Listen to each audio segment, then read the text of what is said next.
بسم اللہ الرحمن الرحیم۔ السلام علیکم۔ یہ کتاب آپ کے لیے کاشان بصیرت کے یوٹیوب چینل کی جانب سے ریکارڈ کی جا رہی ہے۔ اب ہم کتاب بہشت کا پارٹ نمبر 3 پڑھیں گے۔ بسم اللہ الرحمن الرحیم۔ الرحمن علم القرآن خلق الانسان علم البیان۔ سب کو فیض پہنچانے والا اسی نے قرآن سکھایا، انسان کو پیدا کیا، اسے بیان کرنا سکھلایا۔ سورہ رحمان کی برکت سے انسان ہر شر سے محفوظ رہتا ہے۔ یہ سورہ رحمان مکی سورہ ہے، یعنی مکہ معظمہ میں نازل ہوا۔ اس میں 78 آیات اور 3 رکوع ہیں۔ یسألہ من فی السماوات والارض کے بارے میں کہا گیا کہ یہ آیت مدنی ہے۔ اس عظیم سورہ کی عظمت و فضیلت میں بہت زیادہ روایات نقل ہوئی ہیں۔ تبرک کے طور پر مجموع بیان کی ایک حدیث ہم پیش کیے دیتے ہیں کہ جو شخص رات کو سورہ رحمان کی تلاوت کرتا ہے، اللہ تعالیٰ اس کی حفاظت کے لیے 2 فرشتے مقرر کر دیتا ہے جو صبح تک اس کی حفاظت کرتے ہیں، اور جو صبح کو یہ سورہ پڑھے 2 فرشتے شام تک اس کی حفاظت کے لیے مامور ہوتے ہیں۔ سورہ رحمان کی تلاوت کرنے والے پر اللہ کی رحمتیں ہوں۔ ایک اور حدیث میں پیغمبر اکرم کا ارشاد گرامی ہے کہ انسانوں کی نسبت جنات سورہ رحمان کو بڑے شوق سے سنتے ہیں۔ جب حضرت نے یہ سورہ مسلمانوں پر نازل فرمایا تو وہ چپ رہے، لیکن جب آپ نے جنوں کے لیے سورہ رحمان کی تلاوت فرمائی اور انہوں نے اس آیت فَبِأَيِّ آلَاءِ رَبِّكُمَا تُكَذِّبَانِ کو سنا تو بولے، ہم تیری نعمتوں میں سے کسی کی بھی تکذیب نہیں کرتے، تیرا جو کچھ بھی حق سچ ہے، اور جو کچھ پیدا فرمائے گا وہ بھی برحق ہے۔ غرض یہ کہ تیرا پورے کا پورا نظام صحیح اور درست ہے، اس میں کسی قسم کی کمی نہیں ہے، تیری ہر چیز قابل تعریف و توصیف ہے۔ پھر آپ نے فرمایا آپ پر بھی اسی انداز میں تلاوت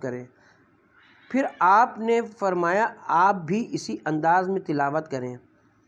لہذا فرمایا کہ جو شخص سورہ رحمان کی تلاوت کرے اور فَبِأَيِّ آلَاءِ رَبِّكُمَا تُكَذِّبَانِ کے بعد لا شیء من الیک رب تکذب پڑھے، وہ اسی روز انتقال کر جائے تو وہ شہید ہے۔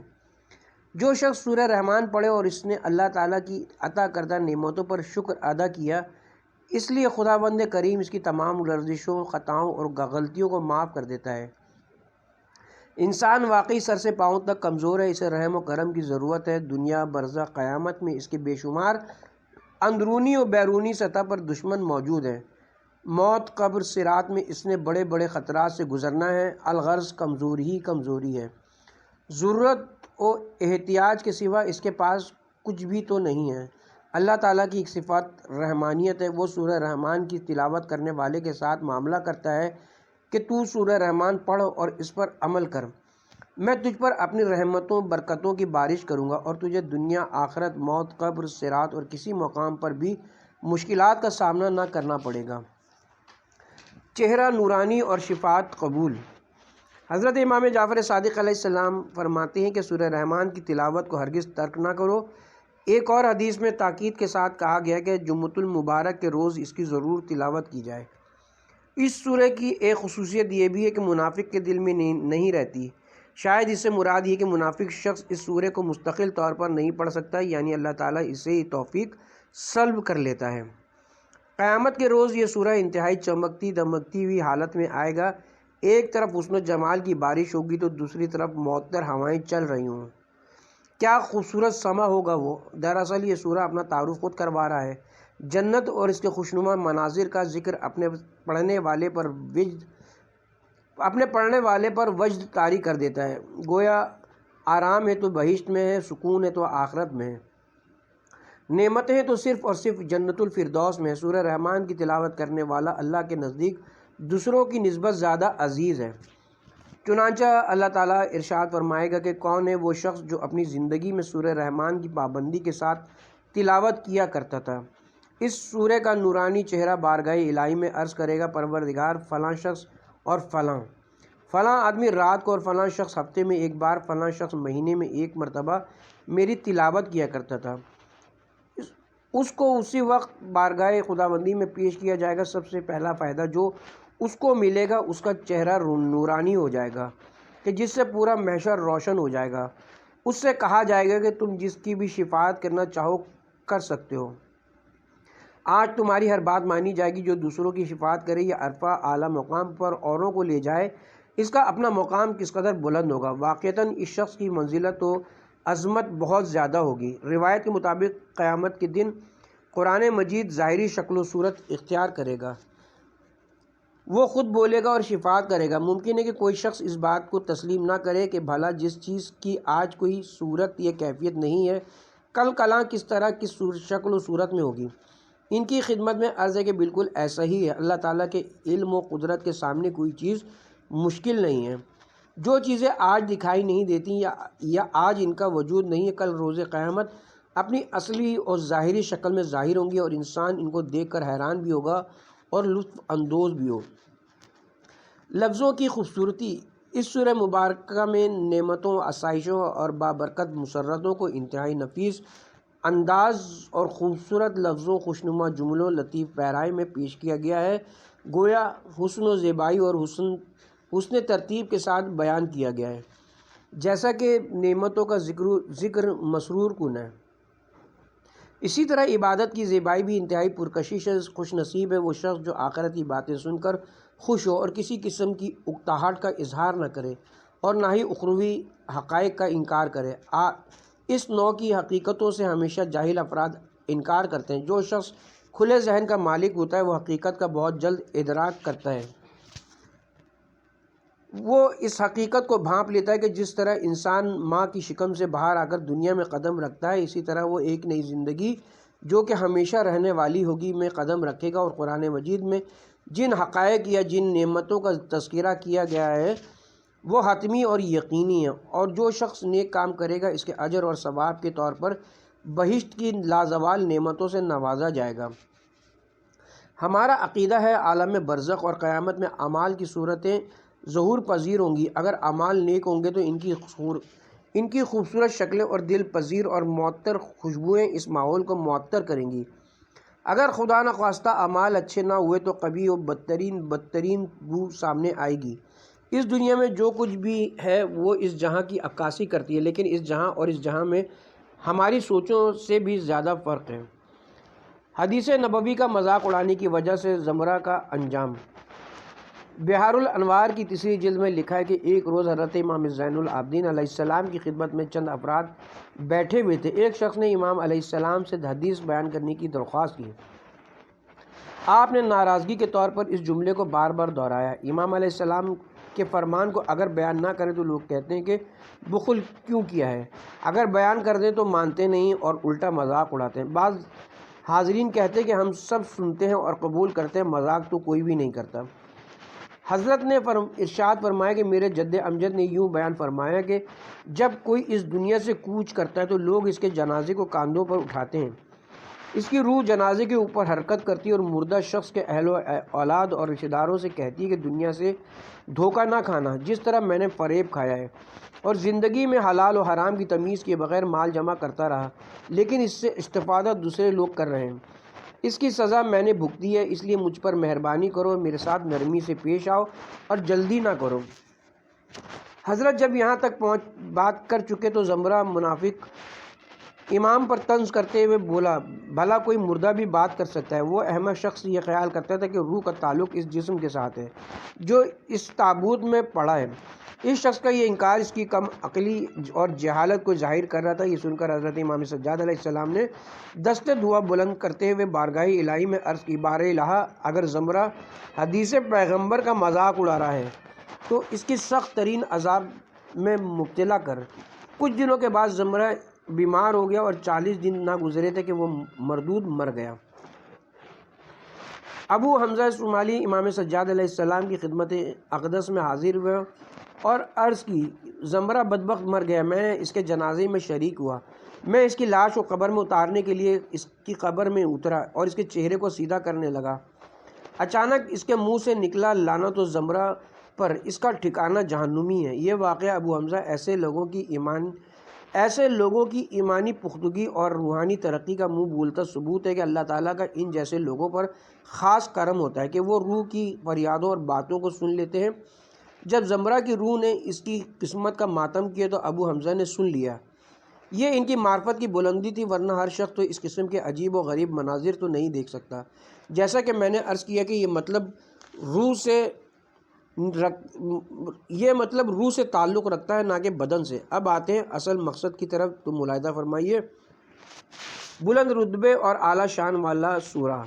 عرض کرنے کا مقصد یہ کہ اس عظیم سورہ کی روزانہ تلاوت کی جائے۔ ویسے تو پورے قرآن کی تلاوت کرنا باعث ثواب ہے، چنانچہ قرآن مجید میں ارشاد و خداوندی ہو رہا ہے، قرآن مجید سے جتنا میسر آئے پڑھا کرو۔ گویا روزانہ کچھ نہ کچھ قرآن مجید کی تلاوت ضرور کیا کریں، کیونکہ اس سے انسان کا دل زندہ ہوتا ہے اور مال و رزق میں برکت بھی ہوتی ہے۔ امام رضا علیہ السلام کی سیرت طیبہ کے بارے میں مورخین لکھتے ہیں کہ آپ 3 دن میں ایک قرآن مجید ختم کرتے تھے۔ آپ فرمایا کرتے تھے کہ میں اس سے زیادہ بھی پڑھ سکتا ہوں، لیکن چاہتا ہوں کہ آیات قرآنی میں زیادہ سے زیادہ غور و خوض کروں اور قرآن مجید کو ٹھہر ٹھہر کے پڑھوں۔ غور و خوض کرو، اس کے معنی و مفاہیم کے مطابق اپنے کردار کو سنوارو۔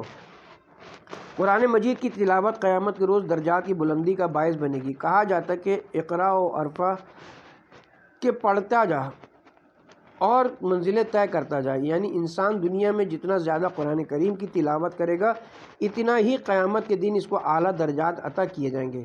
روایات میں نقل ہوا ہے کہ جو شخص کوئی سورہ حفظ کرے اور اس کو ہمیشہ پڑھتا رہے، اس کو چاہیے کہ اس کو کبھی ترک نہ کرے، کیونکہ قیامت کے روز اسے اس کی تلاوت کے مطابق ترقی ملے گی اور اس سے کہا جائے گا کہ یہ وہ درجہ ہے جو کہ تو نے فلاں سورہ کی تلاوت نہ کرنے کی وجہ سے کھو دیا ہے۔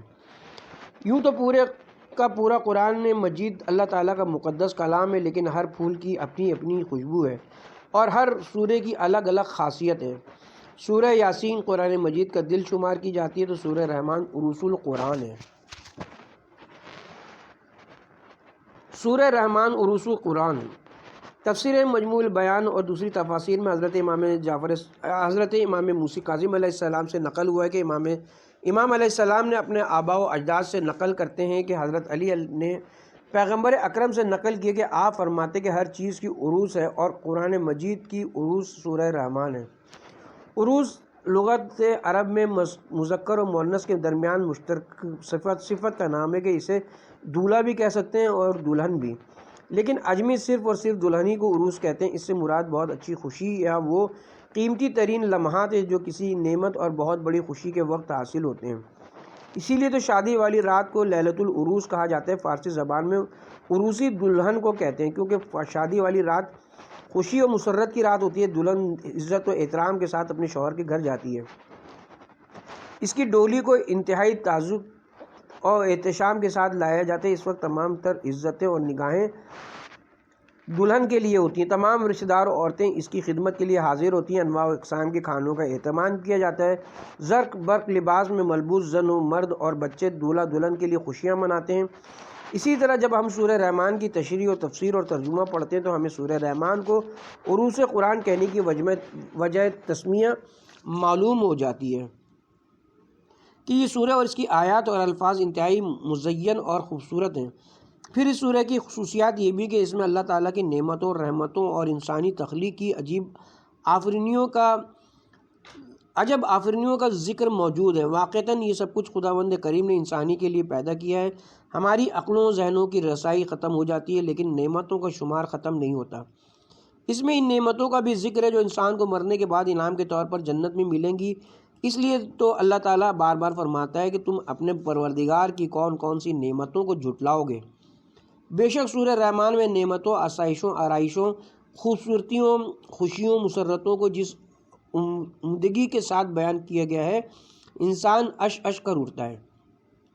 اللہ تعالیٰ دنیا کی نعمتوں میں اضافہ کرتا ہے کہ اس کا شکر ادا کرو، اس کی اطاعت کرو، وہ آخرت کی نعمتیں عطا فرمائے گا کہ دنیا میں عمل صالح کرو۔ اللہ کے بندے عروس عالم ہیں۔ ہمارے بعض بزرگ علماء نے اس نقطے کو بطور خاص ذکر کیا ہے کہ جس طرح سورہ رحمان عروس القرآن ہے، اسی طرح بندگان رحمان بھی پوری کائنات کے لیے عروس ہیں۔ جو شخص بندہ رحمان بن گئے وہ پوری مخلوقات کے لیے عزیز و محترم ٹھہرا۔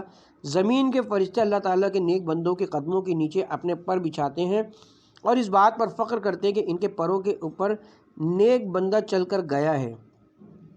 روایت میں نقل ہوا ہے کہ جب مومن کو لحد میں اتارا جاتا ہے تو زمین کے فرشتے کہتے ہیں کہ اے مومن، جب تو زمین پر چلتا تھا تو ہم تیرے قدموں کے نیچے پر بچھایا کر فخر کیا کرتے تھے اور ہماری خواہش تھی کہ تجھے اپنی آغوش میں لے سکیں۔ اسی طرح زمین کے فرشتے برے بندوں کے زمین پر چلنے سے اظہار نفرت کرتے ہیں۔ اسی طرح جب وہ فاسق اور کافر کو قبر کے سپرد کرتے ہیں تو کہتے ہیں کہ اے دشمن خدا، جب تو زمین پر چلتا تھا تو ہم تجھ سے نفرت کرتے تھے اور چاہتے تھے کہ تجھے زمین میں گاڑ دیں۔ پھر جس طرح کیل کو دیوار میں ٹھوکا جاتا ہے اسی طرح اس کو زمین میں گاڑ دیا جائے گا۔ بندگان الرحمن پوری کائنات کی نگاہوں کا مرکز ہیں۔ جس طرح شادی کے موقع پر دولہا دلہن لوگوں کی توجہ کا مرکز ہوتے ہیں اور وہ دولہا دلہن کو دیکھنے کی خواہش کرتے ہیں، اسی طرح اگر کوئی واقعی خدا کا بندہ بن جائے تو تمام موجودات اس کی طرف متوجہ ہوتے ہیں۔ کائنات کا ذرہ ذرہ اشتیاق کے ساتھ بندہ مومن کی زیارت کرتا ہے۔ جب وہ زمین پر قدم رکھتا ہے تو آس پاس کے تمام فرشتے اس کے احترام میں کھڑے ہو جاتے ہیں اور جھک جھک کر اس کو آداب بجا لاتے ہیں۔ کیونکہ اللہ تعالیٰ کی بندگی اور اطاعت حقیقی سلطنت ہے، اس لیے بندہ مومن بھی زمین کا بادشاہ ہوتا ہے۔ اگر اس کو تفصیل سے بیان کرنا چاہیں تو پوری ایک کتاب مرتب ہو جائے گی۔ ہم چیدہ چیدہ باتوں کو بیان کر کے آگے کی طرف قدم بڑھا رکھتے ہیں۔ رحمان کے بندے زمین پر سکون و وقار کے ساتھ چلتے ہیں۔ جس طرح دلہن لباس عروس زیب تن کیے ہوئے خرامہ خرامہ سکون و وقار کے ساتھ چلتی ہے، اسی طرح بندگان خدا بھی عزت و احترام کے ساتھ چلتے پھرتے ہیں۔ ارشاد خدا بندی ہے سورہ فرقان آیت نمبر 63، اور رحمان کے بندے وہ ہیں جو زمین کے نیک بندے اللہ کی پیدا کی ہوئی زمین پر بڑی عاجزی اور سکون و وقار کے ساتھ چلتے پھرتے ہیں اور ان کا دل خدا سے غافل نہیں رہتا۔ وہ کسی قسم کا تکبر نہیں کرتے بلکہ اعلیٰ ظرفی کا مظاہرہ کرتے ہیں۔ وہ انتہائی منکسر المزاج ہوتے ہیں۔ تکبر و غرور کرنا تو جاہلوں کا کام ہے جو اقتدار کے نشے میں مدہوش ہو کر دوسروں کو پست اور خود کو عظیم المرتبت تصور کرتے ہیں۔ ان کا دل یاد الہی سے غافل رہتا ہے۔ بعض مفسرین نے اس آیت کی تفسیر بیان کرتے ہوئے لکھا ہے کہ ہونا کا معنی متواضع ہونا ہے، یعنی خدا کے بندے وہ ہیں جو زمین پر عاجزی اور انکساری کے ساتھ چلتے ہیں۔ اس سے آگے ارشاد خدا بندی ہے، یعنی اور جب جاہل لوگ ان سے خطاب کرتے ہیں تو سلامتی کی دعا دیتے ہیں۔ جس طرح دلہن کسی کی بات کی طرف دھکان نہیں دھرتی، اسی طرح عروس عالم بھی جاہلوں کی کسی بات کا جواب نہیں دیتے۔ اگر جواب دے دیں تو پھر اچھا جواب دیتے ہیں۔ گالی کا جواب دعا میں دیتے ہیں جس سے دوسرا شخص شرمندہ ہو جاتا ہے، جبکہ شیطان کا بندہ برائی کا جواب برائی میں دیتا ہے اور اس کا کام دوسروں کو تکلیف پہنچانا ہوتا ہے، اور مومن ایسا نہیں کرتا، ہر بات تہذیب و شرافت کے دائرے میں کرتا ہے۔ خدا کے بندوں کے لیے قبر بہترین آرام گاہ ہے۔ اللہ تعالیٰ کے نیک و صالح بندوں کے لیے ان کی قبر بہترین آرام گاہ ثابت ہوگی۔ روایت ہے کہ جب انسان اپنی قبر میں ملائکہ کے سوالات کا جواب دے دے گا اور عقائد حقہ بیان کر دے گا تو فرشتے اس سے کہیں گے کہ اب سو جاؤ، دلہن کی طرح۔ دوسرے لفظوں میں جس طرح ایک خوش نصیب دلہن اپنے شوہر کے گھر میں خوشی اور مسرت کے ساتھ پرسکون نیند سوتی ہے، مومن کی قبر میں ایک نور دائنی طرف سے اور ایک نور بائیں طرف سے اور ایک نور اوپر کی طرف اور ایک نور سامنے اور ایک نور پشت کی طرف سے ظاہر ہوگا۔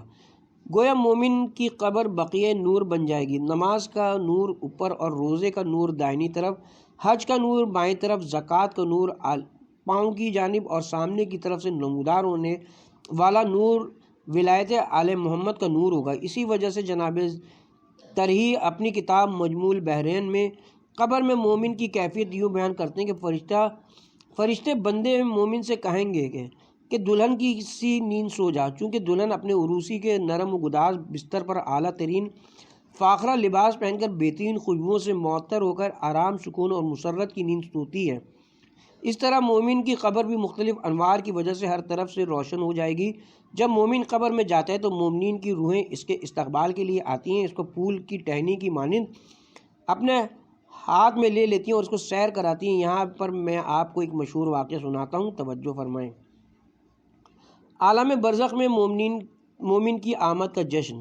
دو بزرگ علماء کے حالات میں لکھا کہ ان دونوں بزرگوں کے مابین طے پایا تھا کہ ان میں جو بھی پہلے اس دنیا سے چلا گیا تو وہ اپنے حالات اور عالم برزخ کی ساری روداد دوسرے کو خواب میں بتلائے گا۔ ان میں سے ایک فوت ہو گیا، کچھ مدت کے بعد اپنے دوست کے خواب میں آیا۔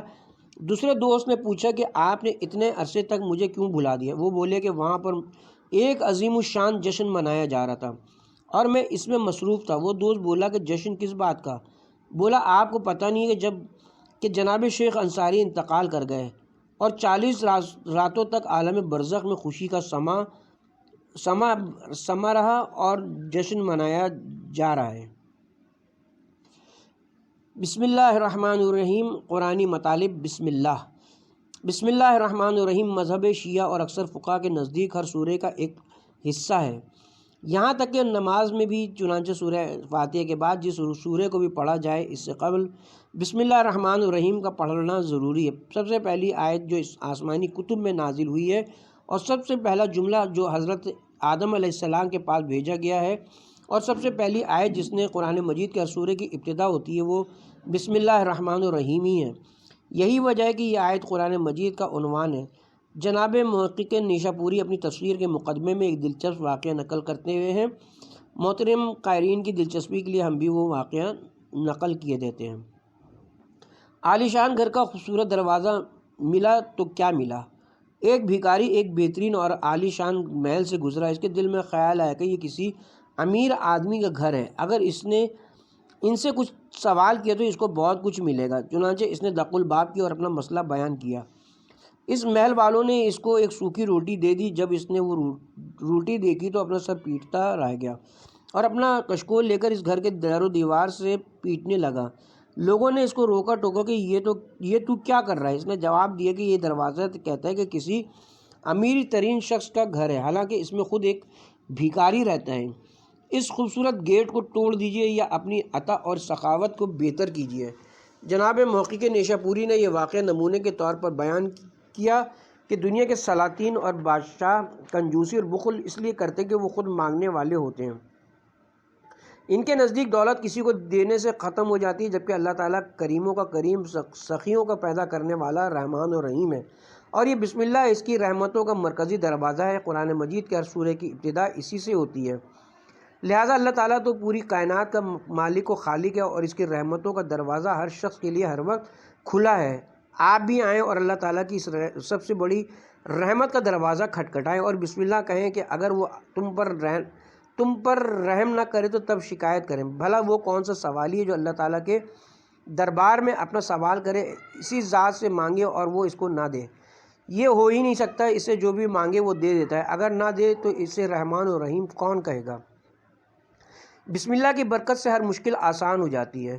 روایت ہے کہ کوئی شخص کسی مشکل کی وجہ سے پریشان ہو تو اسے چاہیے کہ وہ رحمت الہی کا سہارا لیتے ہوئے بسم اللہ الرحمن الرحیم کہے اور رب العزت کے حضور دعا مانگے تو اللہ تعالیٰ اس کی اس مشکل اور پریشانی کا حل کر دیتا ہے۔ اگر مصلحت نہ ہو تو اس سے بہتر اس کو صلہ عطا فرماتا ہے اور اس کے دل کو خوش کر دیتا ہے۔ حضرت امام رضا علیہ السلام کا ارشاد گرامی کہ بسم اللہ الرحمن الرحیم اس میں اعظم کے اتنا نزدیک ہے جتنا کہ آنکھ کی سیاہی اس کی سفیدی کے قریب ہوتی ہے۔ اس لیے جب اس میں اعظم آپ لوگوں کے ہاتھ میں ہے تو اس کے پڑھنے میں کیا مذائقہ ہے۔ بسم اللہ کی برکت سے آپ کی ہر مشکل آسان ہو جائے گی اور ہر گرہ کھل جائے گی اور شیاطین کے شر سے محفوظ رہیں گے۔ ہمت مرداں مدد خدا۔ سب سے پہلے تو ہمیں بسم اللہ کا معنی و مفہوم سمجھنا چاہیے جو واقعی اس میں اعظم بھی ہے۔ بسم اللہ پڑھنے کا مقصد یہ کہ ہم اپنے تمام کام اللہ تعالیٰ کے سپرد کر دیتے ہیں کہ وہ جانے اور اس کا کام جانے، اور ہم قدم قدم پر اس سے مدد طلب کرتے ہیں۔ اس لیے بسم اللہ کہنے والے شخص کو یقین کرنا چاہیے کہ جو کچھ ہے وہ خدا کی ذات ہے، انسان تو صرف ذرہ خاک ہے۔ زندگی، موت، نفع، نقصان کا مالک خدا ہے۔ خدا کی مدد اگر اس کے شامل حال نہ ہو تو وہ کچھ بھی نہیں۔ خدا چاہے تو کوئی روک نہیں سکتا اور نہ چاہے تو کوئی دے نہیں سکتا ہے۔ اس کی مرضی کے بغیر کوئی درخت کا پتا بھی نہیں ہل سکتا۔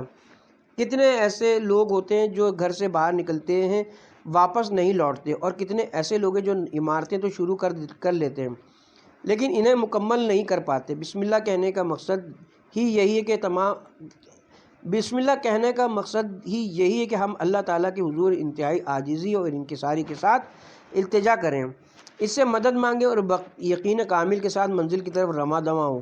اس کی مدد ہو تو سب ٹھیک ہو جاتا ہے، نہ ہو تو کچھ بھی نہیں ہوتا۔ ہم کونے کے کاموں کو پائے تکمیل تک پہنچائیں، یہ صرف اور صرف اسی کا کرم شامل حال ہوتا ہے، ہاں کہ ہم کام کر کے اس کے سپرد کر دیتے ہیں۔ حضرت امام حسن عسکری علیہ السلام فرماتے ہیں کہ بسم اللہ کے معنی یہ ہیں کہ میں اللہ تعالیٰ سے مدد مانگتا ہوں کہ وہ میرے تمام بگڑے ہوئے کام سنوار دیں۔ یہ معنی اس وقت وقوع پذیر ہوں گے جب بسم اللہ کہنے والے کا یقین کامل ہو اور عاجزی کے ساتھ مانگے، جس طرح ایک چراغ کے لیے تیل یا بلب کے لیے بجلی کا ہونا ضروری ہے، اس طرح دعا میں خلوص اور عاجزی بھی بہت ضروری ہے۔ انسان کا جینا مرنا اور اس کے تمام ارادے تقدیر الہی کے محتاج ہیں۔ انسان تو مجبور و بے بس ہے، یعنی جب اللہ نہ چاہے تو وہ بیچارہ کچھ بھی نہیں کر سکتا، اس لیے اس کی بندگی کا اعتراف کرتے ہوئے وہ مالک کائنات کی عبادت کرو اور اسی سے مدد مانگی، گویا تیرے نام پر شروع تیرے نام پر ختم، میں بندہ اسی کا ہوں۔ علامہ عزیز حضرت امام رضا علیہ السلام اللہ کے معنی بتاتے ہوئے فرماتے ہیں کہ بندگی کا بوجھ میں نے اپنے کندھوں پر اٹھا لیا ہے۔ اسم کا مادہ وسم ہے، وسم سے ہے، یعنی بوجھ اٹھانا۔ انسان جانتا ہے کہ میں اہل بسم اللہ ہوں، خدا کی بندگی اور عبادت کے نقوش میری جان میری دل پر ثبت ہو چکے ہیں اور میں انتہائی عجز و انکساری کے ساتھ اس کی بارگاہ میں سجدہ ریز ہوتا ہوں۔ بعض لوگ اپنے آپ کو بہت کچھ سمجھتے ہوئے بڑے بڑے دعوے کر دیتے ہیں کہ میں یہ کر لیتا ہوں اور وہ کر لوں گا۔ بھلا اس سے کوئی پوچھے کہ اگر تیرے پاؤں نہ ہوتے تو کیا کر سکتا تھا؟ یہ سوچ بسم اللہ کے برعکس ہو جاتی ہے۔ اب اگر اس حالت میں وہ 1000 مرتبہ بسم اللہ کہتا پھرے، وہ بسم اللہ حقیقی نہیں ہے، اس لیے اس کو اسی لحاظ سے فائدہ نہیں ملے گا جس طرح روح کا بغیر جسم کے کوئی فائدہ نہیں ہے۔ اسی طرح حقیقی بسم اللہ اس وقت ہوگی جب اس کے اثرات اس کے جسم و جان پر مرتب ہوں گے۔ لوگوں پر بھروسہ مت کرو۔ حضرت رسول خدا صلی اللہ علیہ وآلہ وسلم سے کسی شخص نے پوچھا کہ یا رسول اللہ اسم اعظم کیا ہے؟ فرمایا خدا کے سوا کسی پر بھروسہ نہ کرو اور بے نیاز ہو کر زندگی گزار دو اور اللہ تعالیٰ سے انتہائی عاجزی اور انکساری کے ساتھ دعا مانگو۔ اسم اعظم کے لیے ان شرائط کا ہونا بہت ضروری ہے۔ جب آپ نے ایسا کر لیا تو اللہ تعالیٰ کا ہر اسم پاک آپ کے لیے اسم اعظم ثابت ہوگا، ورنہ آپ کام کرتے رہیں۔ جب آپ کا انحصار لوگوں پر ہوگا تو آپ مادیت کی دلدل میں مزید پھنستے جائیں گے اور آپ اسم اعظم کی برکات و فیوز سے فیض یاب نہ ہو سکیں گے۔ نام خدا کا احترام اور والدین کی بخشش۔ حضرت علی علیہ السلام کا ارشاد گرامی ہے، جب تو ایسے کاغذ کو زمین پر پڑا ہوا دیکھے اور اس پر پاک اسم لکھے ہوئے ہوں، اسے فوراً اٹھا کر احترام کی جگہ پر رکھ دے تو اللہ تعالیٰ تیرے اس عمل کے عوض میں تیرے والدین کو بخش دیتا ہے۔ اگر اس شخص کے والدین پریشانی میں مبتلا ہوں تو ان کو آسانی عطا فرماتا ہے، اور اگر وہ آسائش و خوشحالی میں ہو تو ان کے بخت و اقبال میں مزید اضافہ فرماتا ہے۔ علاوہ ازیں خداوند کریم ان کو صدیقین سچوں کی صف میں شامل فرما لیتا ہے۔ اس لیے ہم سب پر فرض عائد ہوتا ہے کہ اخبارات، رسالے، احادیث و آیات پر مشتمل کتابوں کا احترام کریں۔ جہاں بھی پاک چیزیں نظر آئیں ہم ان کو وہاں سے اٹھا کر کسی احترام کی جگہ پر رکھیں، یہ زمین میں دفن کر دیں یا دریا، نہر یا سمندر وغیرہ کے حوالے کر دیں۔